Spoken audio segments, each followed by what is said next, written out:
Trapdoors are easily my favourite type of block in the game. They are incredibly versatile and have a ton of different uses that will help improve your Minecraft builds. Today I'll be showing you 50 trapdoor build hacks. I hope you find them helpful.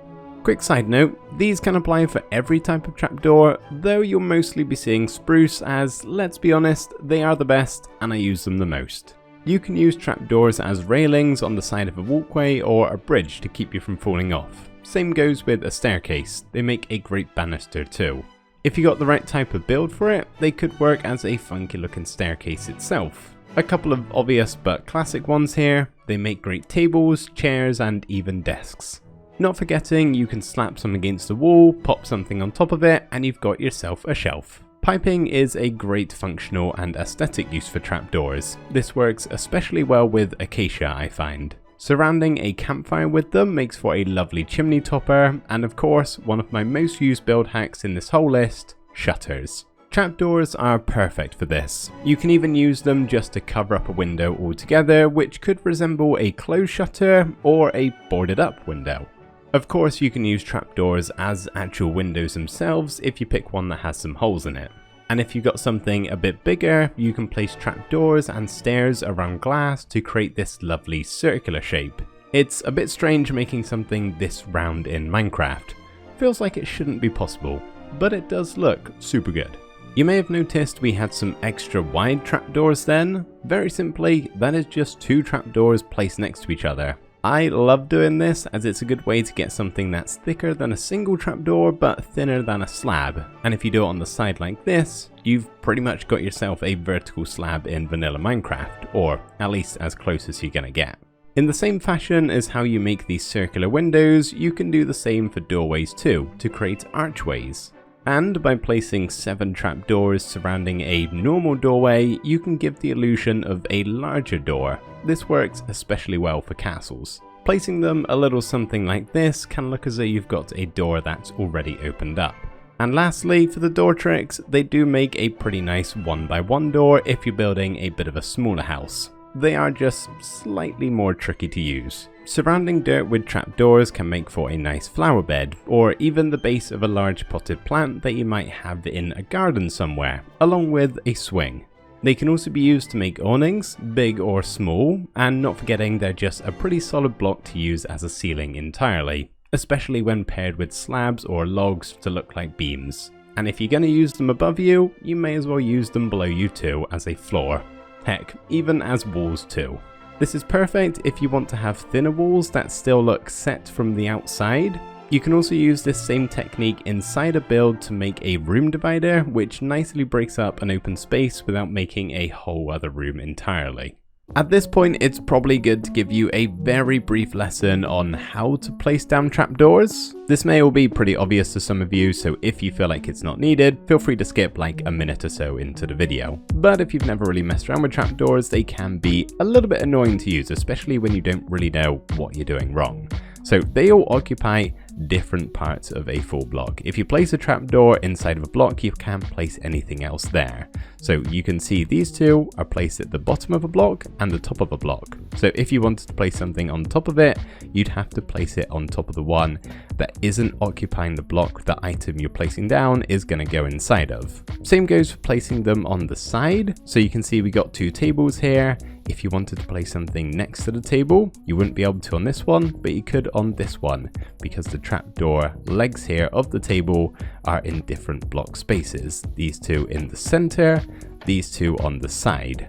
At the end here we got 6 whole trapdoors, none of them occupying this central block here, which means you got the free spots in the middle, despite almost looking like a full block itself. So basically, if one of these hacks don't work for one reason or another, it might be because you've just got the trapdoor placed in the ever so slightly wrong position. I hope that made at least a little bit of sense. Now for some less specific build hacks, and in my opinion, these are the best way to use trapdoors for building. Paired alongside slabs and stairs, they make for wonderful roof outlines that allow you to have more detailed shapes and curves when working on a smaller scale. If your roof has a line of stairs like this, placing a trapdoor under every other block just gives it that little bit of extra detail and it looks a bit more interesting. I also love using them as a separating block. What I mean by this is you can use them to split up two parts of a build that are made out of different blocks so you don't have to transition them. Basically, it's a border. Something that really bugs me in my builds is when blocks don't quite connect like this. Chucking a trapdoor above and or below the blocks just makes it look a bit smoother. I think they're really good for making your wooden builds in general look a tiny bit better. Say you're making a wooden roof out of slabs and stairs. Adding in some trapdoors not only adds a bit of detail with the different texture, but generally just smooths it out shape-wise. Lastly, for the non-specific tips, you can use them to add depth to your builds. Placing them in front of a block like this just makes them jut out ever so slightly and can save your walls or builds in general from looking too flat. In a similar vein, you can also use them as gap fillers to break up too much of the same block. Back to some regular tips and tricks now. Trapdoors can make simple but nice looking bridges or even just a walkway. I often like to use them as block toppers for parts of blocks I don't want on show, like a log or a barrel for example. And since they aren't a solid block, if you do this with a block that gives off some sort of brightness, you've got yourself a hidden light source. I also will often use them to add some extra supports to my pillars. Having it go a bit wider at the bottom here just makes the whole build seem a bit sturdier. You can use this same idea if you want to display something on a podium of sorts. And they're pretty great for making crates to store items in, like hay for example, and if you've got some hay stacked up like this, you'll probably need a water trough made out of trapdoors too. Now I'm not sure if this next trick works on bedrock, like some of the others I've probably mentioned already, apologies for that. If I could make Java and bedrock the same, I would.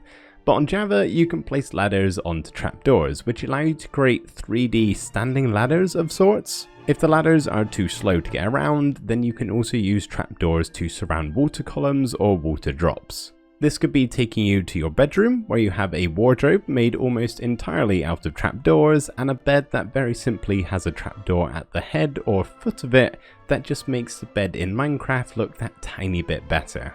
Despite their very square shape, I do think they make for a pretty decent looking wheel for carts or something like that. And for a minecart, well, you can place rails on top of trapdoors and ride around that way. This is another one of my biggest uses for trapdoors, though I'm not exactly sure how to explain what it is. All the time I'll often hang a lantern from a fence on a wall, and I find just popping a trapdoor on top of the fence really improves the look of it. Same goes for the bottom of the fence too, and making something like this for a small detail. You can place a sign or multiple signs on the front of trapdoors to create this signpost, perfect for a village build. You can see I've even got some armor stands in the trapdoors to look like legs for the signpost, which can be tricky to maneuver, but if you're up for it, then you can do a similar thing and build your own painting easel, which I just adore the look of. Finally, we are down to the last trapdoor build hack, and that is, you can use a trapdoor as a trapdoor, or a hatch I should say really. I know, a very strong finish, but hold the applause. For real though, I use the trapdoor so much in my builds that I forget its original purpose. It really is a great little way of concealing stuff. A hidden ladder, your secret chest, an entire civilization unaware their world consists within the confines of a 1x1 cube, a delicious cake, those sort of things. So there are roughly 50 trapdoor tips and tricks for you all. I hope this video has helped you out. Thank you ever so much for watching, and I will see you in the next one. Bye for now.